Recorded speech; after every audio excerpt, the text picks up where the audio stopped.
শিক্ষার্থী বন্ধুরা,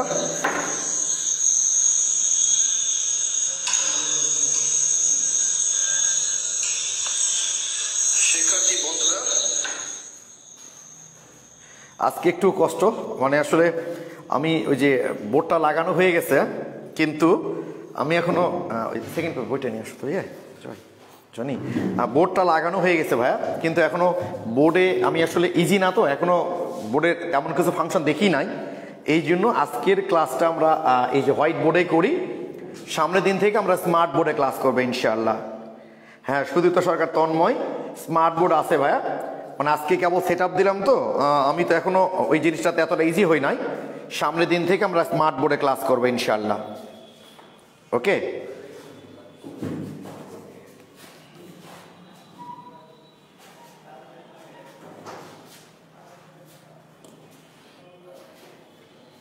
একটু ওয়েট করি না, 30 সেকেন্ডের মতো।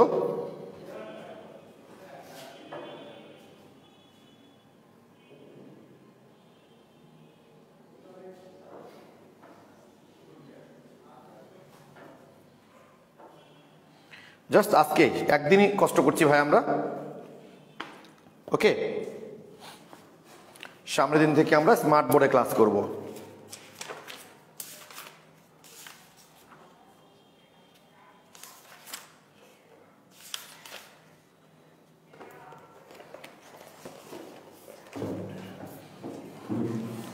ওকে, আজকে অবশ্য ক্লাসে উপস্থিতি কম থাকবে, এটা একদমই স্বাভাবিক, আমরা জানতাম, কারণ তোমাদের অফলাইনে ক্লাস।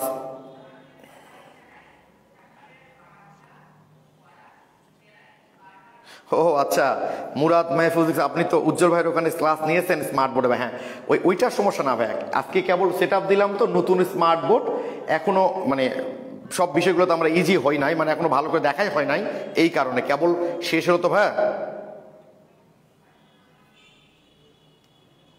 বিষয়গুলো তো আমরা ইজি হই নাই, মানে এখনো ভালো করে দেখাই। হ্যাঁ হাসিব, অবশ্যই। আর আমি একটু দেরিতে ক্লাসে আসার কারণ হলো ভাইয়া, তোমরা বুঝতে পারছো, তোমাদের প্রত্যেকের নাম্বারে কিন্তু অলরেডি আমি SMS দিয়েছি যে আগামী 18 তারিখ এবং 19 তারিখ থেকে অফলাইনে ক্লাস শুরু হবে। এই SMS-টা তোমাদেরকে দিতে আমার একটু দেরি হয়ে গেল, তাই ক্লাসটা আমরা 10 মিনিট পর শুরু করছি। ফাইন, কয়টা বোর্ড আনছেন ভাই? 2টা বোর্ড নিয়ে এসছি। ফাইন, 2টা ভাইয়া, আমরা 2টা বোর্ড নিয়ে এসছি, 2 রুমে 2টা বোর্ড। ওকে, 2টা বোর্ড নিয়ে এসছি।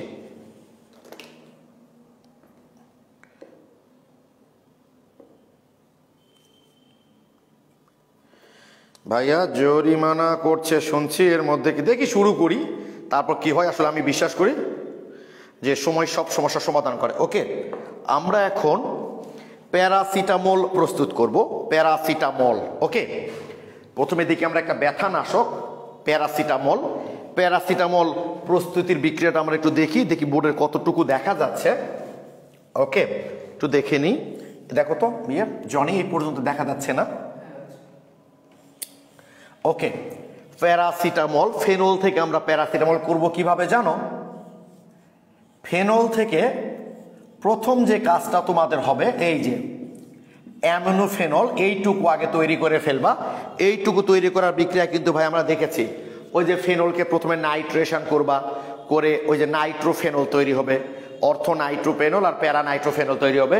এরপর প্যারা নাইট্রোফেনলকে যদি তুমি বিজারিত করো ওই যে টিন এবং এই সেল দ্বারা, তাহলে 4 অ্যামিনোফেনল তৈরি হয়ে যাবে। এই বিক্রিয়াগুলো আমরা আগে করেছি, আমরা এখান থেকে শুরু করছি, ঠিক আছে? ওকে, তো আমরা এখান থেকে শুরু করছি ভাইয়া।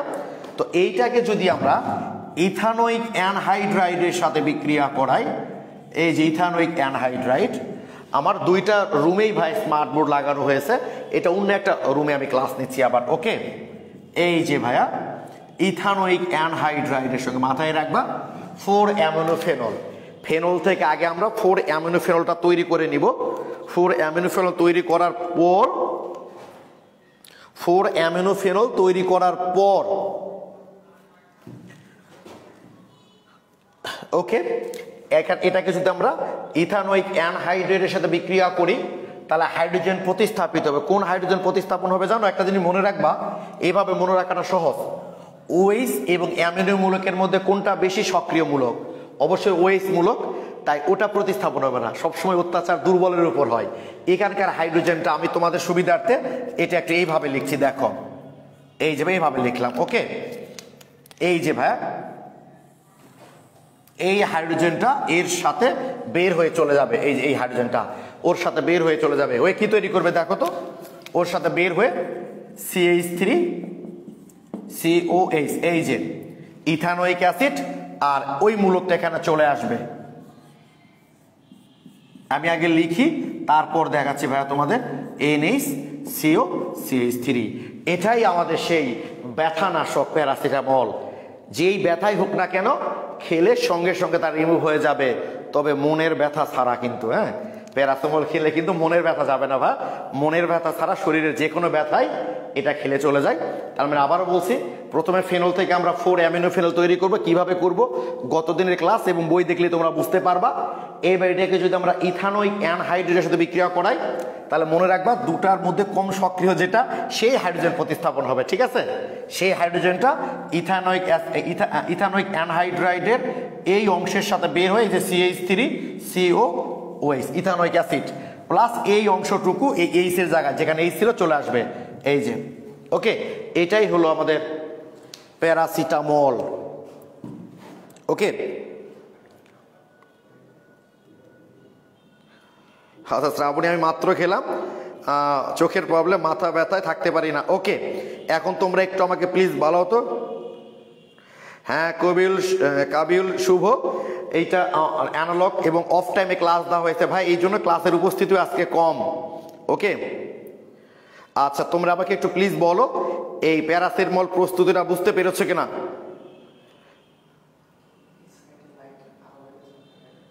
ওই লাইটার না, ওইটুকু না লিখি তাহলেই হবে, এইটুকু চলে আসে আরেকটু এদিকে। হ্যাঁ তাহলেই হবে, বুঝছো। হ্যাঁ, এখান থেকে লিখলে ওই আলো পর্যন্ত আসবে। এটা আমার রুমের সেট আপ না ভাই। ও ইউপ্যাক নাম কি এটা জানবা? ঠিক আছে, আচ্ছা ঠিক আছে, বুঝতে পারছি ভাই। তোমরা প্লিজ আগে বলো প্রস্তুতিটা বুঝতে পেরেছো কিনা। আমি ইউপ্যাক নামটা তোমাদের বলছি, টেনশন নাই। হ্যাঁ, সুদীপ্ত সরকার তন্ময় লিখেছো ক্লিয়ার, আর শারিয়ার ইসলাম লিখেছো ক্লিয়ার, ফারহান মাসুক লিখেছো ক্লিয়ার, থ্যাংক ইউ। সবাই লিখেছো ক্লিয়ার ভাইয়া এটা। তাহলে দেখো নিশ্চয়ই এটা 1 নাম্বার কার্বন, 2 3 4 নাম্বার কার্বন, তাই না? তাহলে 4 নাম্বার কার্বনে কি আছে? অ্যামিনো মূলক ছিল। 4 নাম্বার কার্বনে NH2 ছিল। সেই অ্যামিনো মূলকের একটা হাইড্রোজেন প্রতিস্থাপন হয়ে গেছে কি দ্বারা? এই যে ইথানয়েল মূলক দ্বারা। তাহলে নামটা হবে ওই যে যেভাবে করো তোমরা, N ethanoyl 4, N ethanoyl amino 4, N ethanoyl amino phenol. তোমরা আবার কোনো ওষুধের দোকানে গিয়ে জিজ্ঞেস করো না প্যারাসিটামল না বলে, তুমি যদি সায়েন্সে পড়ো, কেমিস্ট্রি পড়ো, এই জন্য ভাব নিয়ে জিজ্ঞেস করলা দোকানদারকে যে 4 N ইথানয়েল অ্যামিনো ফেনল কি আছে?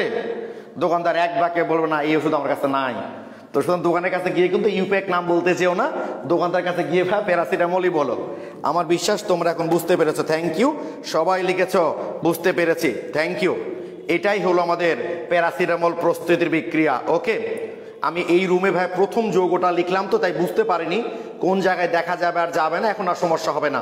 পরেরগুলো আমি একটু বাম থেকে লিখবো। ওকে, এই আমরা প্যারাসিটামল প্রস্তুত করলাম। এইবার আসি অ্যাসপিরিন।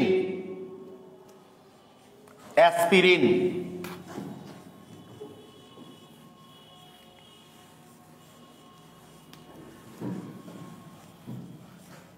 অ্যাসপিরিন প্রস্তুত করব এখন আমরা। অ্যাসপিরিন কিভাবে প্রস্তুত করি? ফেনল থেকে, ওই যে ফেনল থেকে কোপ বিক্রিয়া দ্বারা, ফেনল থেকে তোমরা কোপ বিক্রিয়া দ্বারা এই যে আগে স্যালিসাইলিক অ্যাসিড প্রস্তুত করে নিবা। ফেনল থেকে কোপ বিক্রিয়া দ্বারা আগে স্যালিসাইলিক অ্যাসিডটা প্রস্তুত করে নিবা। এরপর এটার সাথে CH3 ওই যে একই ইথানোয়িক অ্যানহাইড্রাইড বিক্রিয়া করাবা। কি বললাম? ফেনল থেকে আগে তোমরা কোপ বিক্রিয়া দ্বারা অ্যাসপিরিনটা তৈরি করে নিবা। এরপর কি করবা ভাইয়া তোমরা? এই যে এবার দুটার মধ্যে নিশ্চয়ই বুঝতে পারছো কোন হাইড্রোজেন সরাবা। পরীক্ষার হলে মনে করো ভুলে গেছো, তাহলে অত্যাচার সবসময় দুর্বলের উপর হবে কি, ঠিক না জানি? অত্যাচার কি মানে সবলের উপর করে না দুর্বলের উপর? দুর্বলের উপর। তাহলে এই দুটার মধ্যে এ যেহেতু দুর্বল, তাহলে অত্যাচারটা কার উপর হবে? ওর উপরই হবে।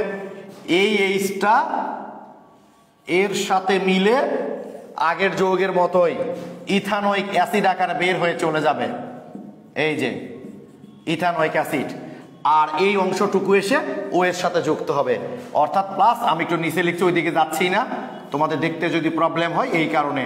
ও এই যে সিও ওটার মতো একদম CH3 COOH, এটাই হলো আমাদের অ্যাসপিরিন।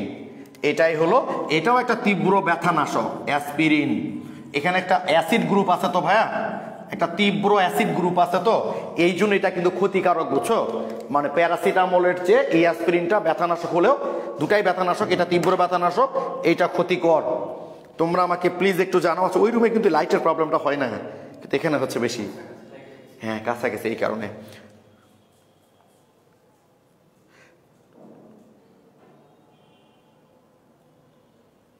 আচ্ছা প্লিজ তোমরা আমাকে একটু বলো। ও ভাইয়া, গত ক্লাস 107 প্রশ্নে অ্যানিলিন প্রতিক্রিয়া, ওটা সমতার জন্য ভাই, আর কিছু না, সমতা, ওইটা সমতার জন্য। তোমরা আমাকে একটু প্লিজ জানাও এই বিক্রিয়াটা বুঝতে পারলা কিনা। এটাই হলো আমাদের অ্যাসপিরিন প্রস্তুতি বিক্রিয়া। ফারহান মৌশিক লিখেছো ক্লিয়ার, লিন শিহা বুঝেছি ভাইয়া, ফারজানা রোমা ক্লিয়ার, তুবা 1 থেকে 14 হলে আমরা ফ্যাটি অ্যাসিড সবাইকেই বলি। ইথানোয়িক, মিথানোয়িক, প্রোপানোয়িক সবগুলোই ফ্যাটি অ্যাসিড, কিন্তু এদের উচ্চতর সদস্যগুলা ফ্যাট বা চর্বি থেকে তৈরি হয়, তাই আমরা এদিকে ফ্যাটি অ্যাসিড বলি, সবাইকে ফ্যাটি অ্যাসিড বলে থাকি আসলে। ক্লিয়ার, থ্যাংক ইউ ভাইয়া। ক্লাস কতক্ষণ হবে? আজান দিচ্ছে। হ্যাঁ, ক্লাস হবে ভাইয়া মোটামুটি 6টা পর্যন্ত। ওকে, তোমরা পরে নামাজটাও পড়ে নিও প্রয়োজনে। আসলে তোমাদের প্রাইভেট ট্যাবেটগুলো শুরু তো অনেক নামাজ হয়তো পরে তোমাদেরকে পড়ে নিতে হবে, নামাজের টাইমটা একটু ঝামেলায় হবে ভাই। ওকে, থ্যাংক ইউ। এই হলো আমাদের অ্যাসপিরিন। যদি এটা ইউপ্যাক নামকরণ করতে চাও তাহলে এই দেখো 1, 2, এটা 2 নাম্বার কার্বন, এটা 2 নাম্বার কার্বন, তাহলে 2 number ইথানয়েল, 2 ইথানয়েল, 2 ethanoyl oxygen, 2 ethanoyl oxygen, 2 ইথানয়েল। দেখো এটা 1 নাম্বার কার্বন স্বাভাবিক, 2 নাম্বার। আমি তোমাদের এই অ্যারোমেটিক যৌগের নামকরণের একটা ক্লাস নিব ভাই, আমি সময়টা বের করতে পারছি না, অবশ্যই নিব তোমাদের এর উপর একটা ক্লাস, এবং সেটা ওপেন গ্রুপে নিব, তোমাদের উজ্জ্বল জুয়েল শিক্ষালয় এই গ্রুপেই নিব। তাহলে 2 নাম্বারে ইথানয়েল মূলক 2 ethanoyl oxygen benzene, 2 ethanoyl oxygen benzene carboxylic acid, carboxylic acid. ঠিক আছে, এটাই হলো আমাদের এই যে অ্যাসপিরিনের ইউপ্যাক নাম, 2 ethanoyl oxygen benzene carboxylic acid. Clear ভাইয়া? ক্লিয়ার এখন ভাই? আমার বিশ্বাস তোমরা সবাই এই অ্যাসপিরিন প্রস্তুতির বিক্রিয়াটা বুঝতে পেরেছ। ওকে, তাহলে এই 2টা প্রশ্ন আমরা খুব গুরুত্বপূর্ণ 2টা প্রস্তুতি দেখলাম, একটা অ্যাসপিরিন প্রস্তুতি আর একটা হলো প্যারাসিটামল প্রস্তুতি। ওকে, অ্যাসপিরিন প্রস্তুতি এবং প্যারাসিটামল প্রস্তুতিটা আমরা দেখলাম। আচ্ছা, তোমরা জানো তোমাদের ওখানে দেখবা এইচএসসি 2018-তে সব বোর্ডের তো একটাই প্রশ্নের পরীক্ষা হয়েছে, সেখানে কিন্তু অলরেডি ক নাম্বার প্রশ্নে দিয়েছিল এটা, প্যারাসিটামলের গাঠনিক সংকেত লিখো। শোনো, তোমরা 252 নাম্বার পেজে, পেজ নাম্বার 252 আর কোশ্চিন নম্বর হচ্ছে 187। এখানে বিভিন্ন গলনাঙ্ক স্ফুটনাঙ্কের সংজ্ঞা দেওয়া আছে, আর বিভিন্ন জৈব যৌগের গলনাঙ্ক স্ফুটনাঙ্কের মান দেওয়া আছে। এই মানগুলো কিন্তু ভাই তোমাদেরকে মুখস্থ করতে হবে। ওকে, এই মানগুলো তোমরা 252 নাম্বার পেজে দেখবা, এই মানগুলো তোমাদেরকে মুখস্থ করতে হবে। ওকে, ঠিক আছে, এটা অবশ্যই মুখস্থ করবা তোমরা ভাই। 252 নাম্বার পেজের 187 নাম্বার কোশ্চিনে, এখানে পেজ নাম্বার 252 কোশ্চিন নাম্বার 187, এই পেজে দেখবা তোমরা বেশ কিছু জৈব যৌগের। হ্যাঁ, সুদীপ্ত সরকার তন্ময়, মুখস্থ করতে হবে না ভাইয়া, শুধু মনে রাখলেই চলবে। ঠিক আছে, মুখস্থ করার দরকার নাই, শুধু মনে রাখবা। তা আমি এতগুলো মনে রাখি কি করে? পড়ে পড়ে মনে রাখবা, তাহলেই হবে। ঠিক আছে, পড়ে পড়ে মনে রাখবা।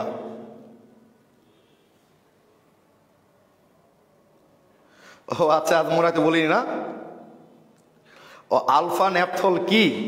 শাহরিয়ার ইসলাম, আলফা ন্যাপথল এগুলো বিভিন্ন যৌগ শনাক্তকরণে ব্যবহার করা হয় ভাইয়া। এই দেখো আলফা ন্যাপথল জিনিসটা আসলে কি। আলফা ন্যাপথল এই যে তোমরা তো নিশ্চয়ই জানো এইটা হলো ন্যাপথালিন, তাই না? সবাই জানো এটা হলো ন্যাপথালিন। ন্যাপথালিনের সংকেত ওই যে ঊর্ধ্বপাতিত পদার্থ কি জানি, এই যে রুমে তুমি ন্যাপথালিন দিয়ে রাখছো, কয়েকদিন পর দেবে ন্যাপথালিন নাই হয়ে গেছে, দেখবে হাওয়া হয়ে গেছে, কই যায়? কারণ ন্যাপথালিন এমন একটা কঠিন পদার্থ যে এরা কঠিন থেকে সরাসরি বাষ্প হয়ে যায়, তরল হয় না, তাই তুমি আর দেখতে পাও না। ওকে, এই ন্যাপথালিনের যে দুটা কার্বন দুটা বলয়কে পঞ্জীভূত করেছে তাদের যে কোনো একটাকে তুমি 1 নাম্বার ধরতে পারো। এইটা 1 নাম্বার ধরতে পারো, এইটা 1 নাম্বার ধরতে পারো, এইটা 1 নাম্বার ধরতে পারো, এইটা 1 নাম্বার ধরতে পারো। ধরে নাও আমি এটা 1 নাম্বার ধরলাম, তাহলে 2 3 4 5 6 7 8 9 10 এই হলো আমাদের ন্যাপথালিনের নাম্বারিং। এইবার যদি ভাইয়া তোমরা 1 নাম্বার কার্বন, যদি 1 নাম্বার কার্বনে ওএইচ থাকে তাহলে এটার নাম হবে আলফা ন্যাপথল। ওই যে কার্বনের সাথে মূলক যুক্ত থাকে ওটাই যেমন আলফা কার্বন হয়, তেমনই যেটা 1 নাম্বার কার্বন সেটা হলো আলফা কার্বন, ওইটাকে বলে আলফা ন্যাপথল।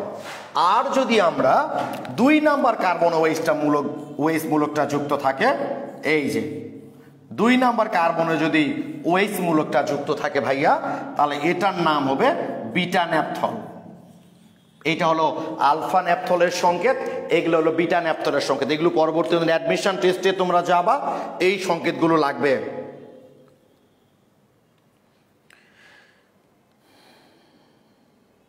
কি ক্লিয়ার ভাইয়া? তোমরা সবাই এখন ক্লিয়ার ভাইয়া যে এটা যদি 1 নাম্বার কার্বন ধরতা, তুমি 2 3 4 5 6 7 8 9 10 এইভাবে নাম্বারিং করতা, তাহলে মাথায় থাকে যেন 1 নাম্বার কার্বনে যদি ওএইচ থাকে তাকে আমরা আলফা ন্যাপথল বলি, আর 2 নাম্বার কার্বনে যদি ওএইচ মূলক যুক্ত থাকে তাকে আমরা তাহলে বিটা ন্যাপথল বলে থাকি। ক্লিয়ার? এই হলো আলফা ন্যাপথলের সংকেত, এই হলো আমাদের বিটা ন্যাপথলের সংকেত। রবিউল আরেকবার কোনটা বলবো ভাইয়া? খুব সহজ বিষয়। এইটা 1 নাম্বার ধরতে পারো, তাহলে 2 3 এর দিকে যাবা, এটা 1 নাম্বার ধরলে এইতে নাম্বারিং করবা, ধর এইটাকে তুমি 1 নাম্বার ধরেছ, তাহলে 1 2 3 4 5 6 7 8 9 10 এটা হলো ন্যাপথালিনে নাম্বারিং করার সিস্টেম। তাহলে 1 নাম্বার কার্বনকে আমরা আলফা ন্যাপথল বলি, তাহলে এটা আলফা ন্যাপথলের সংকেত, এটা বিটা ন্যাপথলের সংকেত। তা আমি যদি অ্যালকোহলের ক্ষেত্রে হয় না, অ্যালকোহলে হয় না মানে কি ভাই? বুঝলাম না। ন্যাপথালিনের সাথে অ্যালকোহল, তাই ন্যাপথল একসঙ্গে বলি আমরা। ওকে, থ্যাংক ইউ। এই তাহলে আমরা আলফা ন্যাপথল বিটা ন্যাপথল দেখলাম। এইবার আমরা পড়ব পলিমারকরণ প্রক্রিয়া। এবার আমরা পলিমার নিয়ে কথা বলবো। পলিমার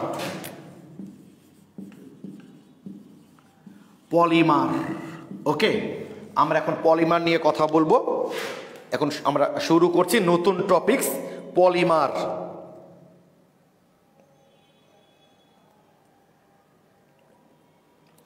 ওকে, পলিমার নিয়ে কি জনি? ঘুম পাচ্ছে? জুয়েল ভাইয়ের ক্লাসে ঘুম পাচ্ছে, তাহলে খুবই কষ্টদায়ক। রাতে ঘুমাইনি রাতে। পলিমার যে একক অণুগুলো, পলিমার মানে বুঝতে পারছো না ভাইয়া? মনোমার, মনো মানে কি 1, আর মার মানে কি অণু, একটা অণু। ডাইমার 2টা অণু, ট্রাইমার 3টা অণু, টেট্রামার 4টা অণু, পেন্টামার 5টা অণু। পলিমার অসংখ্য অণু, অর্থাৎ অসংখ্য মনোমার যুক্ত হয়ে পলিমার তৈরি করে ভাই। যে একক অণুগুলো যুক্ত হয়ে পলিমার তৈরি করে তাদেরকে আমরা মনোমার বলে থাকি। ঠিক আছে? যে একক অণুগুলো মনোমার, যে একক অণুগুলো যুক্ত হয়ে এই পলিমারটা তৈরি হয়, এই একক অণুগুলাকেই বলি আমরা মনোমার। আমি দেখলাম বরিশাল বোর্ড 2016-তে ক নাম্বার প্রশ্ন এটা দিয়েছে, মনোমার কি। ওকে, যে একক অণুগুলো পরস্পর যুক্ত হয়ে পলিমার তৈরি করে তাদেরকে আমরা মনোমার বলে থাকি। তো পলিমার কিন্তু 2 রকম, একটা হচ্ছে জুট পলিমার, আর একটা হচ্ছে ঘনীভবন পলিমার।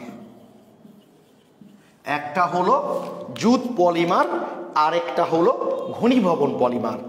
জুট পলিমার মানে বুঝতেই পারছো, জুট বিক্রিয়া দ্বারা যেগুলো তৈরি হয়, অর্থাৎ ওই যে পাই বন ভেঙে কি হবে, সিগমা বন তৈরি করবে, এই যে পাই বন্ড ভেঙে সিগমা বন্ড তৈরি করার মাধ্যমে এই যে জুট বিক্রিয়ার দ্বারা যে পলিমারগুলো তৈরি হয় তাদেরকে বলা হয় ভাই জুট পলিমার।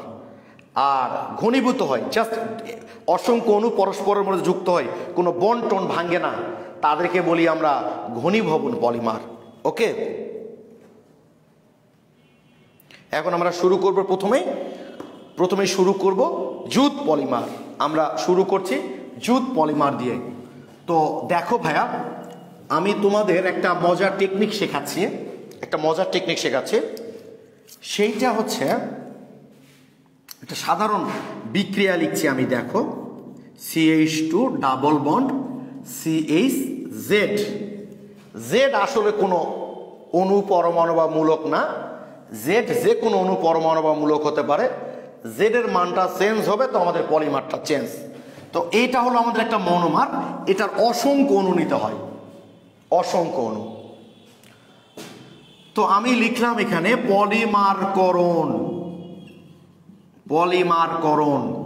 পলিমারকরণ লিখলাম এই জন্য আমি একটা জেনারেল বিক্রিয়া লিখছি, এটা কোনো নির্দিষ্ট পলিমার তৈরি না, যে কোনো পলিমার ক্ষেত্রেই ঘটনাটা ঘটবে, তাই পলিমারকরণ লিখলাম। মানে ওইটা তৈরি করতে গিয়ে যে তাপ, যে চাপ, যে প্রভাবক সেটা এখানে দিতে হবে। দেওয়ার পর যেহেতু জুট পলিমারকরণ করছি, জুটের নিয়ম হচ্ছে পাই বন্ড ভেঙে দুটো সিগমা বন্ড তৈরি হবে। তার এখানে পাই বন্ড ভেঙে গেল, ভেঙে উভয় দিকে দুটো সিগমা বন্ড, এই যে CH2 পাই বন্ড ভেঙে গেল, CH এই যে Z, এই যে N সংখ্যক, একটা অণু দিয়ে আমি N দিলাম, মানে এরকম যুক্ত হতেই থাকবে, হয়েই কিন্তু পলিমার তৈরি হবে।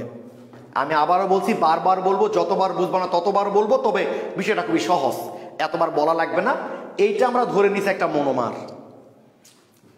এটা পলিমারকরণ প্রক্রিয়া করলে কিভাবে উৎপাদটা তৈরি হয়, জাস্ট পাই বন্ড ভেঙে দুদিকে দুটো সিগমা বন্ড দিই। অনেক সময় পোলাপান বলে যে ভাইয়া আপনি এই বন্ডটা ব্র্যাকেট বরাবর দিয়েছেন একদম, তা আমি বন্ডটা যে ব্র্যাকেটের ভিতরে দিতাম সমস্যা হতো না। আমি এভাবে দিই এই জন্য, এটা দ্বারা বোঝানো হচ্ছে যে এখানেই শেষ না, এরকম অসংখ্য যুক্ত হতেই থাকবে। এখন মনে করো, তোমরা আমাকে একটু বলো তো ভাইয়া, একটু কমেন্টে জানাও তোমরা আমাকে, CHCl তোমরা আমাকে একটু জানাবা। আমি Z এর মান Cl দিয়েছি, আমি Z এর মানটা দিয়েছি Cl, তাহলে এই যৌগটার নাম কি হবে তোমরা আমাকে একটু কমেন্টে জানাও। আমরা Z এর মানটা Cl বসিয়েছি,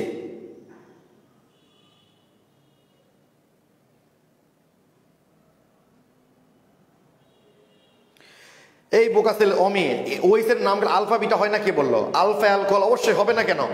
ওইসটা যে কার্বনের সাথে যুক্ত থাকবে সেটা, আমি আলফা ন্যাপথল বিটা এটার কথা বলছি আমি। ওইসটা 1 নম্বর কার্বন থাকলে 1 নম্বর কার্বন ওইস থাকলে ওটা আলফা ন্যাপথল, যে কার্বনে ওইস থাকবে সেটা আলফা, হবে না কেন আলফা বিটা?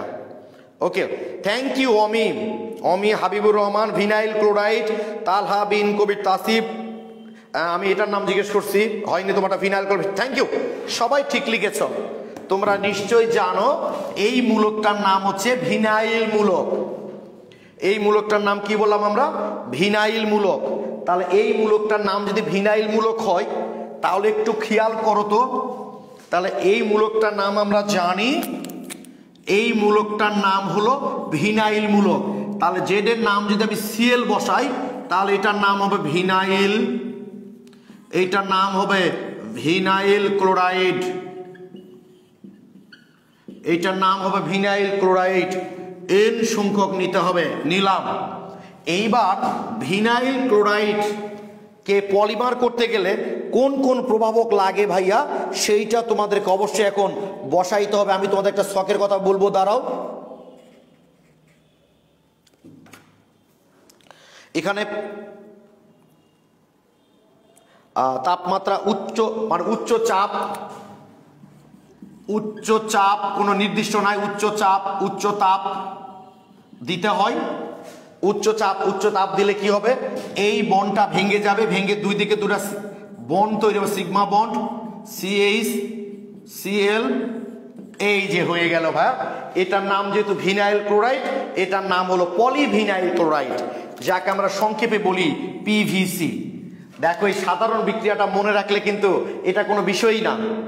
এইটার নাম হলো এটা এই সাধারণ বিক্রিয়া। দেখো জেডের মান আমি সিএল বসাইছি, তারপর নাম কি হলো ভিনাইল ক্লোরাইড, তাহলে পলিমারের নাম কি পলিভিনাইল ক্লোরাইড বা পিভিসি। আমি মনে করো জেডের মান বসালাম এইচ, আবার বলো না ভিনাইল হাইড্রোজেন, এখানে এইচ বসালাম ভিনাইল হাইড্রোজেন বলো না, এটা কিন্তু ইথিন হয়ে গেছে। তাহলে ইথিন তৈরি করতে গেলে আমাদের কি কি তাপ চাপ লাগে ভাইয়া? এখানে প্রভাবকগুলো তো লাগবেই। তাহলে এখানে তৈরি হবে কি দেখো, এই যে CH2, দেখো যা CH2 ইথিন, তাহলে এটা হলো পলিথিন। আর এখানে যা যা লাগবে এটা তোমাদেরকে মনে রাখতে হবে। তারপর মনে করো ভাইয়া এখানে আমি CH3 দিলাম, তার মানে কি প্রোপিন, তাহলে এটার নাম কি হবে পলিপ্রোপিন।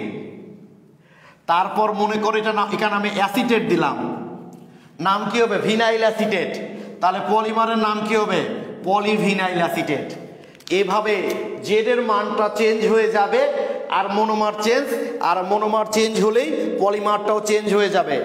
তোমাদের মূল যে কাজটা করতে হবে ভাইয়া, তোমরা 253 নম্বর পেজটা একটু বইয়ের বের করো, তোমরা বইয়ের 253 নম্বর পেজটা বের করো, তাহলে বুঝতে পারবা কিভাবে পড়তে হবে। আচ্ছা বুঝেছি, লিখেছে আব্দুল গাফফার, থ্যাংক ইউ আব্দুল গাফফার, এই আইডি থেকে যে জয়েন করেছ। পেজ নাম্বার বের করো তো ভাইয়া একটু, 253, এখানে 189 number question number 189, page number হচ্ছে 253, ঠিক আছে? ওকে, সবাই ঠিক লিখেছো, বুঝেছি। এটা পড়বা, পড়ার শেষে তোমরা দেখো পেজ নাম্বার 255, পেজ নাম্বার 255 ভাইয়া।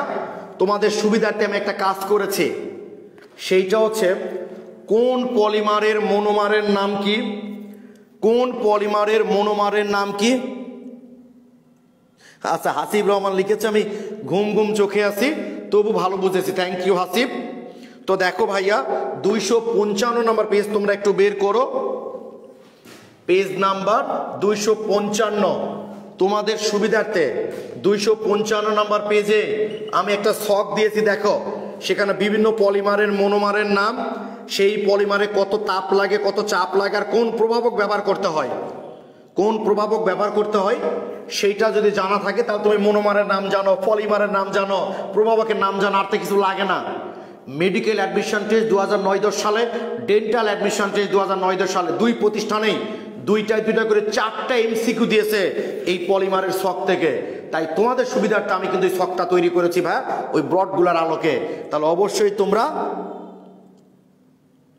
ও আচ্ছা বিক্রিয়কে এনটা বামে, কারণ হচ্ছে ভাই এটা লাগবে, আর এটা তৈরি হয়ে গেছে তাই ভাবে দেখানো হয়, আর কিচ্ছু না।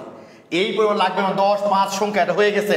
আর এই যে যুক্ত লিখেছি, এটা কয়টা আছে, এখানে যে কটা সেই কটা যুক্ত হয়েছে, তাই এটা লেখা হয়, এটার মধ্যে অন্য কোনো কারণ নাই। তো 255 পেজে কিন্তু ভাই অবশ্যই তোমরা এই ছকটা পড়ে ফেলবা। উজ্জ্বল ভাই স্মার্ট বোর্ডে ভাই প্রথম দিন ক্লাস নেওয়ার সাহস পেলাম না, যদি কোনো প্রবলেম হয় আরেকটু আপনার কাছ থেকে হেল্প নিই, ওকে? তারপর তো ওখানে IPS লাগানো হয় নাই, যদি কোনো কারণে ইলেকট্রিসিটি চলে যায় তাহলে তার স্মার্ট বোর্ডে ক্লাস নিতে পারবো না, এই জন্যই ভাই আজকে স্মার্ট বোর্ডে ক্লাসটা নিয়ে নিই। তো 255 পেজে ছকটা অবশ্যই পড়বা, খুব ভালো একটা ছক, ওকে? আচ্ছা আমাদের জুট পলিমাকরণটা শেষ, এখন আমাদের বাকি আছে ঘনীভবন পলিমাকরণ। আজকে আমরা পুরোটা শেষ করতে পারবো না, কিছু দূর করবো আমরা ঘনীভবন পলিমাকরণের। ও আচ্ছা জুট পলিমাকরণ আরেকটা বাকি আছে ভাইয়া, জুট পলিমাকরণের একটা বাকি আছে, সেটা হলো এই যৌগটার নাম কি তোমরা বলতে পারবা ভাইয়া? আমি একটু সোজা করে লিখি তাহলে তোমাদের বুঝতে সুবিধা হবে। সেটা হলো CH2 double bond CCH3 CO CH3। তোমরা এই যৌগের নামটা খাতায় একটু লিখো, এই যৌগের নামটা ভাইয়া তোমরা খাতায় একটু লিখো, তারপর আমি তোমাদের নামকরণটা করে দিব, তারপর দেখবা মিলে কিনা। এই যৌগটা তোমরা খাতায় একটু লিখো।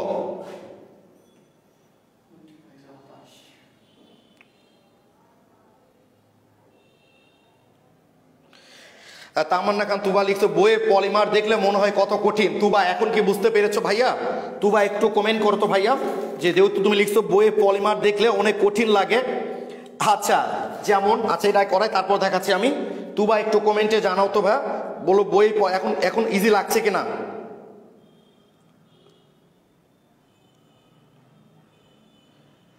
আচ্ছা এটা লিখলাম স্ট্যারিন, দেখো এই যে CH2 ডাবল বন্ড CH, আমি জেড এর মান যদি ভিনাইল বসাই ভাই তাহলে এটার নাম হবে স্ট্যারিন। ওই যে জেড এর মান যদি আমি ফিনাইল মূলক বসাই তাহলে এটার নাম কিন্তু স্ট্যারিন। ভিনাইল বেনজিনও বলা হয় অথবা স্ট্যারিনও বলা হয়। ওই যে আগে যেটা লিখছিলাম সেখানে জেড এর মান যদি আমি ফিনাইল বসাই তাহলে নাম হবে স্ট্যারিন, তাহলে পলিমারের নাম হবে কি? পলিস্ট্যারিন।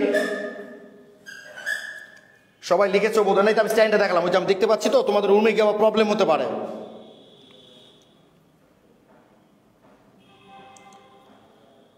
একটু বলো এই নামটাকে তোমরা লিখে ফেলেছো? তাহলে আমরা একটু নামকরণটা করি। বুঝতেই পারছো এটা একটা স্টার, এবং স্টারের নামকরণের নিয়ম আমি তোমাদের ইয়েতে দিয়েছিলাম। তুবা থ্যাংক ইউ ভাইয়া, থ্যাংক ইউ। ওকে, এটা একটা স্টার। স্টারের নামটা নিশ্চয়ই জানো, অ্যালকাইল অ্যালকানয়েড। এটা হলো মিথাইল। মিথাইলটা আগে আমরা লিখে নিলাম, মিথাইল। তাহলে এটা 1 নম্বর কার্বন, 2 নম্বর কার্বন, 3 নম্বর কার্বন। তাহলে মিথাইল 2 মিথাইল, মিথাইল 2 মিথাইল প্রোপিনয়েড। প্রোপিনয়েড না, প্রোপানয়েড না, কিন্তু প্রোপিনয়েড। এখন তোমরা হয়তো বলবা যে ভাইয়া 2 নম্বরে তো ডাবল 2 প্রোপিনয়েড লিখলেন না কেন? 2 প্রোপিনয়েড লিখলে হবে না লিখলে হবে? আমরা জানি অ্যাসিড বা তার জাতকের 1 নম্বর কার্বন তো সে নিজেই। অ্যাসিড বা তার জাতকের ক্ষেত্রে 1 নম্বর কার্বন তো সে নিজেই। সুতরাং 1 নম্বর কার্বনের সাথে তার কোনো মূলক বা কোনো বন যুক্ত থাকতে পারে না। তাই প্রোপিনয়েড যখন আমি লিখেছি তার মানে বুঝে নিতে হবে ওটা 2 নম্বর কার্বনেই আছে। লিখলেও হয় 2 প্রোপিনয়েড, না লিখলেও চলে। আমার কথা একটু বলো তো ভাইয়া তোমরা, মিথাইল 2 মিথাইল 2 নম্বর মিথাইল প্রোপিনয়েড। এই যারা ঠিক করেছিলা তো ঠিক আছে, যাদের ভুল হয়েছিল তারা কি নামটা বুঝতে পারলা ভাই? এটা মিথাইল 2 মিথাইল প্রোপিনয়েড। 1 2 মিথাইল কেন লিখলেন না? 1 2 মিথাইল কেন লিখবো? বোকাই তো স্টার। স্টার ইউটিউবে ক্লাসটা দেখি নিও, ঠিক আছে? তুমি ক্লাসটা দেখি নিও ভাই ইউটিউবে। স্টারের নাম করে নিয়ম হচ্ছে আগে অ্যালকাইল লিখতে হবে, তারপর বাকিগুলোর স্টারের নাম অ্যালকানয়েড। তার জন্য 2 নম্বর মিথাইল 2 মিথাইল। এই মিথাইল আলাদা, এই মিথাইল আলাদা ভাই, 1 2 লিখলে তো হবে না। ওকে, মিথাইল 2 মিথাইল প্রোপিনয়েড। ওকে, এইটা তো এইটা কি আমরা, এটাই হলো প্ল্যাক্সিগ্লাস। প্ল্যাক্সিগ্লাস হচ্ছে এক টাইপের মগ টক পাওয়া যায় দেখবা, কাঁচের মতোই দেখতে, কিন্তু কাঁচ না, হাত থেকে ফেলে দিলে ফাটবে না। খুব অবাক লাগে যে এত শক্তিশালী কাঁচ, ওটাই আসলে প্ল্যাক্সিগ্লাস। এটাই তোমাদের বইয়ে এভাবে লেখা আছে বিক্রিয়ার সুবিধার্থে। দেখো তোমাদের বিক্রিয়ার সুবিধার্থে ভাই এভাবে লেখা আছে CH3 C double bond CH2 CO CH3, এটা লেখা আছে, জাস্ট বন্ড এভাবে দেখানো আছে। এটা N সংখ্যক, N সংখ্যক। পলিমার করতে যা যা লাগে তাই তো দিবা এখানে। এবার এই পাই বন্ড ভেঙে 2 পাশে দুটো সিগমা বন্ড তৈরি হয়ে যাবে। তাই তোমাদের বইয়ে ভাই এটা এভাবে লেখা আছে, এই যে CH3 CH2 CO CH3। এটাই হলো প্ল্যাক্সিগ্লাস বা পারস্পেক্স বলি আমরা, প্ল্যাক্সিগ্লাস বা পারস্পেক্স। অনেক সময় পোলাপান এইটা বুঝতে একটু প্রবলেম হতে পারে। জাস্ট এই জিনিসটাই ভাই, যেটা এই মাত্র আমরা নামকরণ করলাম, এই যে এই জিনিসটাই CH3 CO CH3, এই জিনিসই। জনি দেখো এই যে CH3, এই যে C ডাবল O, তারপর এই যে C, এই যে ডাবল বন্ড CH2, আর এই যে CH3, এই জিনিসটাই। এটাই হলো আমাদের প্ল্যাক্সিগ্লাস। হ্যাঁ ঠিকই বলেছো তুবা, সব একই রকম ভাইয়া, সব সেম। রুমে যদি একটু পড়ো শুধু, তাহলে খুব ভালোভাবে তোমরা বুঝতে পারবা এগুলো, আমার বিশ্বাস। আর না পারলে তো আমি আসি তোমাদের সঙ্গে। ওকে, তোমাদের স্বপ্ন পূরণের পথে প্রত্যাশার সাথে প্রাপ্তির সমন্বয় ঘটাতে আমি ছিলাম, আসি তোমাদের সাথে, এটা নিয়ে কোনো টেনশন নাই ভাইয়া।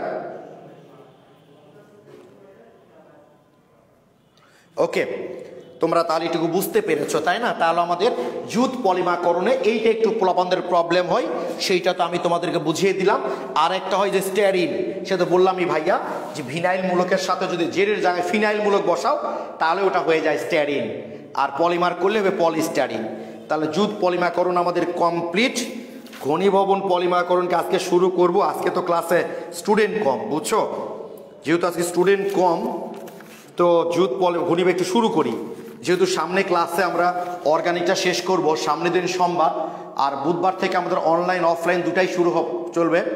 অনলাইনেও আমরা প্রথম অধ্যায় থেকে শুরু করতে চাচ্ছি, অফলাইনেও প্রথম অধ্যায় থেকে শুরু করতে চাচ্ছি। তাহলে যদি কেউ অফলাইন মিস করে ফেলে তাহলে সে অনলাইন ক্লাসটা করতে পারবে। আর যে অধ্যায়গুলো হয়ে গেছে আমাদের, এগুলো পরে আমরা আবার রিভাইজ করব অফলাইনে, অসুবিধা নাই।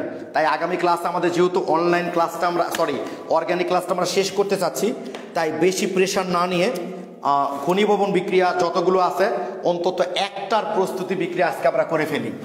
আজকে আমরা ঘনীভবন প্রক্রিয়ায় যতগুলো বিক্রিয়া আছে তার মধ্যে একটা আমরা করে ফেলবো, সেটা হলো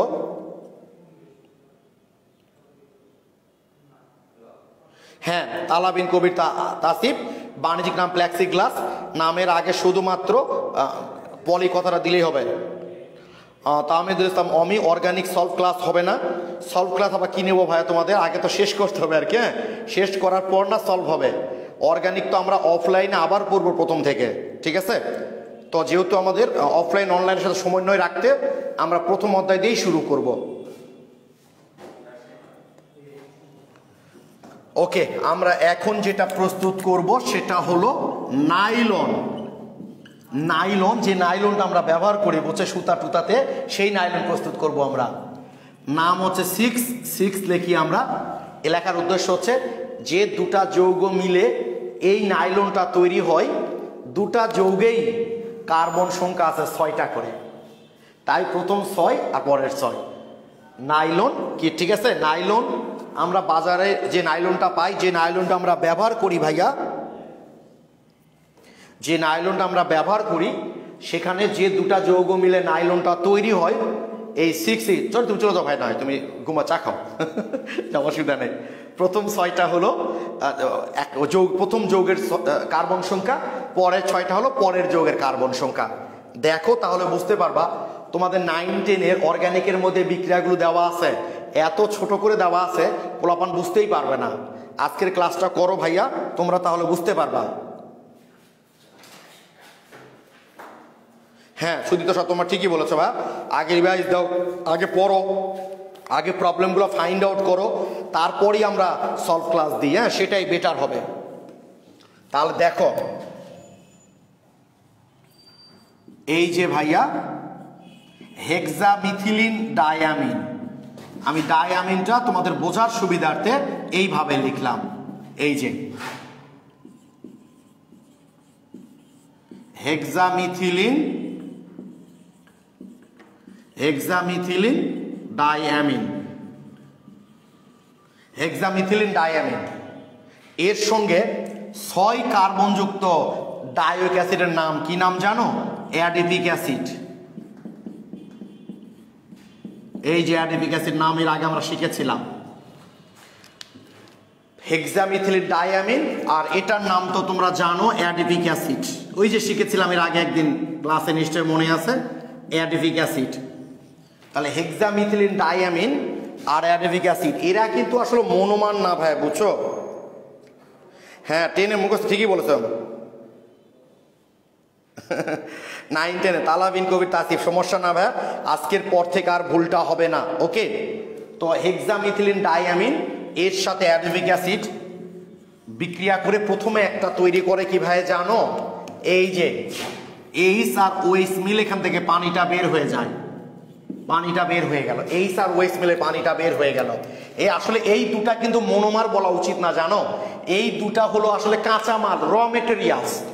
এই দুটা ঘনীভূত হয়ে যেটা তৈরি করবে, এই যে H2N CH2 6, তারপর NH CH2 CH2 6 NH, তারপর OC CH2 COOH। এই যে এটাই হলো মেনলি মনোমার।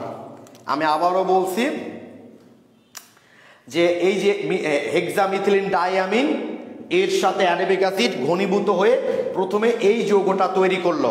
ওকে, এইবার এরা পরস্পর এদিকে তাপ চাপ যদি দেই আমরা, তাহলে এরকম অসংখ্য অণু যুক্ত হয়ে যেটা তৈরি করবে সেটাই হবে আসলে পলিমার। তার আগে তোমরা বলো এইটুকু পর্যন্ত তোমরা বুঝতে পেরেছো কিনা, প্লিজ একটু বলো ভাইয়া। এই যে হেক্সামিথিলিন ডাইয়ামিন আর অ্যাডেবিক অ্যাসিড মিলে এই যে মনোমারটা তৈরি করলো, এইটা তোমরা এই প্রস্তুতিটা বুঝতে পেরেছো কিনা প্লিজ আমাকে একটু কমেন্টে জানাও। এটারই অসংখ্য যুক্ত হয়ে যে পলিমারটা তৈরি করবে সেটাই হলো আসলে নাইলন 6,6। একটু বলো। CH2 এর জায়গায় 4 হবে। কে লিখেছো এটা? শাওন সর্দার, থ্যাংক ইউ ভাইয়া, আমার মিসিং হয়ে গেছে এটা। CH2 এর জায়গায় 4 হবে। Thank you so much. আমার ভুল ধরে দিলে আমি খুবই খুশি হই।